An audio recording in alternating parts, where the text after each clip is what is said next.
حضرت مالک بن دینار رحمۃ اللہ علیہ ایک مرتبہ بصرہ کی گلیوں میں جا رہے تھے۔ راستہ میں ایک باندی ایسے جاہو جلال حشم و خدام کے ساتھ جا رہی تھی جیسا کہ بادشاہوں کی باندیاں ہوتی ہیں۔ حضرت مالک رحمۃ اللہ علیہ نے اس کو دیکھا تو آواز دے کر فرمایا کہ اے باندی، تجھے تیرا مالک فروخت کرتا ہے یا نہیں؟ وہ باندی اس فقرہ کو سن کر حیران رہ گئی، کہنے لگی کیا کہا پھر کہو؟ انہوں نے پھر ارشاد فرمایا، اس نے کہا کہ اگر وہ فروخت بھی کرے تو کیا تجھ جیسا فقیر خرید سکتا ہے؟ فرمانے لگے ہاں، اور تجھ سے بہتر کو خرید سکتا ہے۔ وہ باندی یہ سن کر ہنس پڑی اور اپنے خدام کو حکم دیا کہ اس فقیر کو پکڑ کر ہمارے ساتھ لے چلو، ذرا مذاق ہی رہے گا۔ خدام نے پکڑ کر ساتھ لے لیا۔ وہ جب گھر واپس پہنچی تو اس نے اپنے آقا سے یہ قصہ سنایا۔ وہ بھی سن کر بہت ہنسا اور ان کو اپنے سامنے لانے کا حکم دیا۔ جب یہ سامنے پیش کیے گئے تو اس آقا کے دل پر ایک ہیبت سی ان کی چھا گئی۔ وہ کہنے لگا آپ کیا چاہتے ہیں؟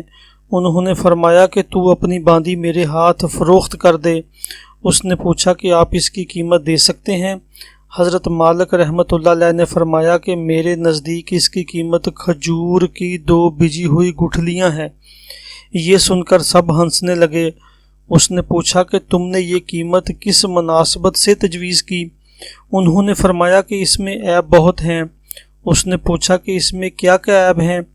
فرمانے لگے اگر عطر نہ لگائے تو بدن میں سے بو آنے لگے، اگر دانت صاف نہ کرے تو منہ میں سے سڑاہٹ آنے لگے، اگر بالوں میں تیل کنگھی نہ کرے تو وہ پریشان حال ہو جائیں، جمعے ان میں پڑ جائیں اور سر میں سے بو آنے لگے، ذرا عمر زیادہ ہو جائے گی تو بڑی بن جائے گی، منہ لگانے کے بھی قابل نہ رہے گی، ہے جس کو آتا ہے پیشاب پخانہ یہ کرتی ہے، ہر قسم کی گندگیاں ناک رال وغیرہ اس میں سے نکلتے رہتے ہیں، غم رنج مصیبتیں اس کو پیش آتی رہتی ہیں، خود غرض اتنی ہے کہ محض اپنی غرض سے تجھ سے محبت ظاہر کرتی ہے، محض اپنی راحت و آرام کی وجہ سے تجھ سے الفت جتاتی ہے، آج کوئی تکلیف تجھ سے پہنچ جائے ساری محبت ختم ہو جائے، انتہائی بے وفا کوئی قول و قرار پورا نہ کرے، اس کی ساری محبت جھوٹی ہے، کل کو تیرے بعد کسی دوسرے کے پہلو میں بیٹھے گی تو اس سے بھی ایسی ہی محبت کے دعوے کرنے لگے گی۔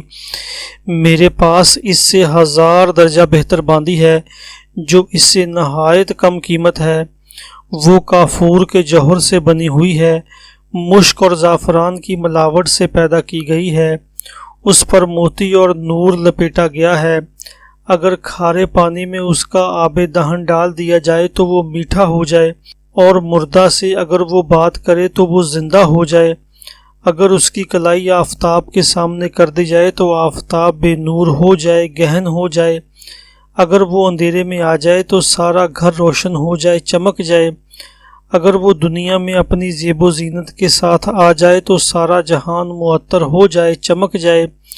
اس باندی نے مشک و زعفران کے باغوں میں پرورش پائی ہے، یاقوت اور مرجان کی ٹہنیوں میں کھیلی ہے، ہر طرح کی نعمتوں کے خیموں میں اس کا محل سرائے ہے، تسنیم جو جنت کی نہروں میں سے ایک نہر ہے کا پانی پیتی ہے، کبھی وعدہ خلافی نہیں کرتی، اپنی محبت کو نہیں بدلتی، ہر جائی نہیں ہے۔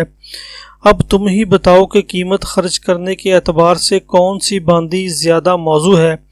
سب نے کہا کہ وہی باندی جس کی آپ نے خبر دی۔ آپ نے فرمایا کہ اس باندی کی قیمت ہر وقت ہر زمانہ میں ہر شخص کے پاس موجود ہے۔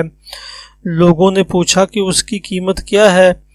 آپ رحمت اللہ علیہ نے فرمایا اتنی بڑی اہم اور عالی شان چیز کے خریدنے کے لیے بہت معمولی قیمت ادا کرنا پڑتی ہے، اور وہ یہ ہے کہ رات کا تھوڑا سا وقت فارغ کر کے صرف اللہ جل شانہ کے لیے کم از کم 2 رکعت تہجد کی پڑھ لی جائیں، اور جب تم کھانا کھانے بیٹھو تو کسی غریب محتاج کو بھی یاد کر لو، اور اللہ جل شانہ کی رضا کو اپنی خواہشات پر غالب کر دو۔ راستہ میں کوئی تکلیف دینے والی چیز، کانٹا، اینٹ وغیرہ پڑی دیکھو تو اس کو ہٹا دو، دنیا کی زندگی کو معمولی اخراجات کے ساتھ پورا کر دو، اور اپنا فکر و غم اس دھوکے کے گھر سے ہٹا کر ہمیشہ رہنے والے گھر کی طرف لگا دو۔ ان چیزوں پر اہتمام کرنے سے تم دنیا میں عزت کی زندگی گزارو گے آخرت میں بے فکر اور اعزاز و اکرام کے ساتھ پہنچو گے، اور جنت جو نعمتوں کا گھر ہے اس میں اللہ جل شانہ کے پڑوس میں ہمیشہ ہمیشہ رہو گے۔ اس باندی کی آقا نے باندی سے خطاب کر کے پوچھا کہ تو نے شیخ کی باتیں سن لی، یہ سچ ہیں یا نہیں؟ باندی نے کہا بالکل سچ ہیں۔ شیخ نے بڑی نصیحت اور خیر خواہی اور بلائی کی بات بتائی ہے۔ آقا نے کہا کہ اچھا تو اب آزاد ہے اور اتنا سامان تیری نظر ہے، اور اپنے سب غلاموں سے کہا کہ تم بھی سب آزاد ہو، اور میرے مال میں سے اتنا مال تمہاری نظر ہے، اور میرا یہ گھر اور جو کچھ مال اس میں ہے سب اللہ کی راہ میں صدقہ ہے۔ اور گھر کے دروازے پر ایک موٹے سے کپڑے کا پردہ پڑا ہوا تھا، اس کو اتار کر اپنے بدن پر لپیٹ لیا اور اپنا سارا لباس فاخرہ اتار کر صدقہ کر دیا۔ اس باندی نے کہا کہ میرے آقا تمہارے بعد میرے لیے بھی یہ زندگی اب خوشگوار نہیں ہے، اور اس نے بھی ایک موٹا سا کپڑا پہن کر اپنا سارا زیب و زینت کا لباس اور اپنا سارا مال و متاع صدقہ کر کے آقا کے ساتھ ہو لی، اور مالک بن دینار رحمۃ اللہ علیہ ان کو دعائیں دیتے ہوئے ان سے رخصت ہو گئے، اور وہ دونوں اس سارے عیش و عشرت کو طلاق دے کر اللہ کی عبادت میں مشغول ہو گئے، اور اسی حالت میں ان کا انتقال ہو گیا۔